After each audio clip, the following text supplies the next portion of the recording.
But I look at it from a male perspective of self-worth, and I realize that because men in general, have such a hard time being kind to themselves, when you take that kind of like shitty voice in your head and combine it with, there's a thing that you're avoiding, that you're very obviously avoiding, you're pretending like it doesn't impact you, and you're just like trying desperately to bury it or to ignore it, and you're not fooling anyone, let alone yourself, and you know what you should do, but you don't.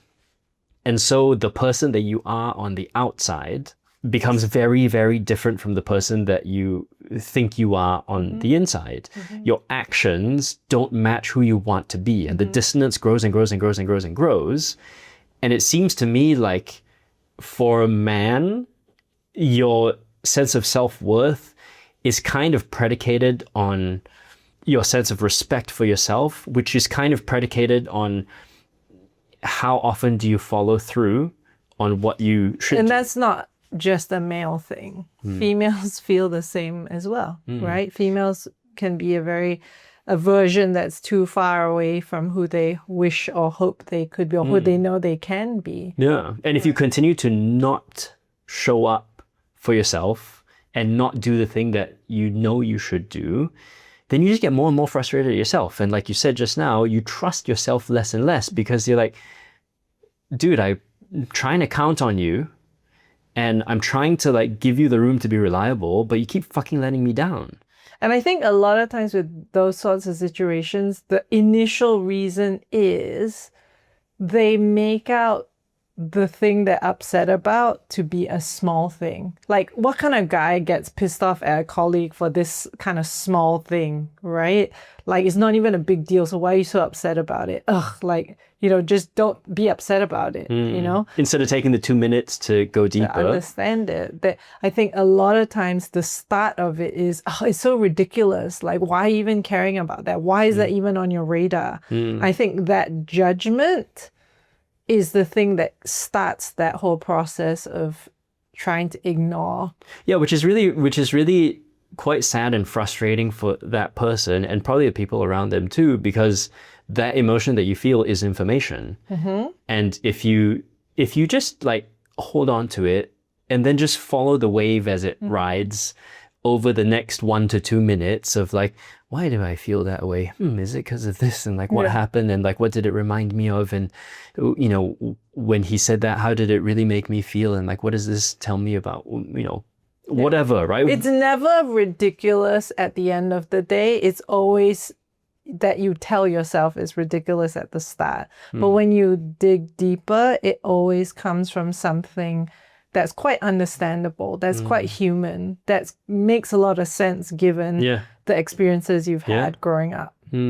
I don't know about the female perspective, whether it's just a human perspective on this, but I know for guys, it's also the narrative that, I don't let emotions govern how I live my life. I don't let feelings get in the way of how I operate. So yeah, who gives a shit? Like, yeah, I felt that for a little while, and then I realized that who cares? Like, it doesn't bother me. You just shove it aside, you try and bury it and pretend like it's not there, because we get taught that be a fucking machine, right? Like, that's what, just go. Not realizing that actually the best leaders in the world score really high, higher than most people on emotional intelligence scales. And everything that you see when you look at emotional intelligence and how it gets broken down, all of those are learnable skills. And a lot of guys don't have these skills, but if they realize that you can just put in the effort to learn these skills, then the quality of your life, the quality of your productivity, the quality of your ability to build a team and lead a team, all the stuff that's important to guys, right? All this like alpha stuff, you get better at all of it if you just learn to listen to what the emotion is calling your attention to. Yeah.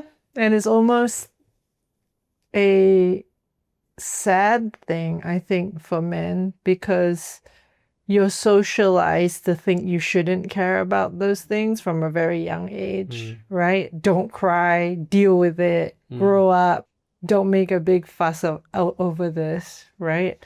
I mean, some girls as well, right? But I think more boys are told things like that. And it's less acceptable for boys or men to be in touch with their feelings. And then they miss out on a huge part of life. And then you see the ripple effect of it is like, as they're going into adulthood, they suddenly move away from these groups of friends that they might have had in secondary school, or they might have had, because they tend to be activity based, right? Like their football friends or maybe the army friends. But then as you move from activity to activity, like maybe you're not in the army anymore, right? Maybe you don't play football anymore. Maybe now you have a kid. And women tend to keep friendships just, they will keep them across whatever activity they change, this and that. They still have those friendships. They'll still call and talk about issues and problems. Whereas guys tend to have these activity-based things. So they'll talk about that activity. Oh, army's like this or football's like this. But they often have this boundary around how I feel because they've been told, don't feel that way. Yeah, so there's a set of things that you can talk about, and you can have a lot of fun talking about those things, and it's usually like sports and drinking and like boobs, right? Like, and then, but I think we're getting better at it, right? I think it's not just a social media thing and people now having sort of the language to try. I also think in our age bracket, at least, fatherhood has helped a lot. I think when you take a bit of a hardened guy and you put a 2-year-old in front of him, boy or girl, who's struggling with some emotion and they're seeking your advice, or it's one of those parenting moments where you have to help them through this, then suddenly the walls start to melt. Then suddenly it is very, very important, maybe the most important thing, to learn to manage these emotions and not let them run you into the ground or, get you too high or too low, but also to lean into them because they're so rich and make life full of life, right? Depending on when you're introduced to this stuff being important, sometimes it feels hella overwhelming, right? It doesn't feel good at first. It just feels like way too much at first. Do you see this in like couples therapy when they have kids and they're trying to get used to that? I just see sometimes if the person, and this could be male or female, but if they have not been exposed to how emotion can be helpful, when you start talking about emotion, they listen for a while and then they glaze over at some point because it's overwhelming to think, to be asked, how does this feel? It's overwhelming because they've not looked at all these emotions over the years. They've shoved them under, right? So when I'm asking them a question about just this thing, it's not just this thing, it's everything is trying to come out at the same time.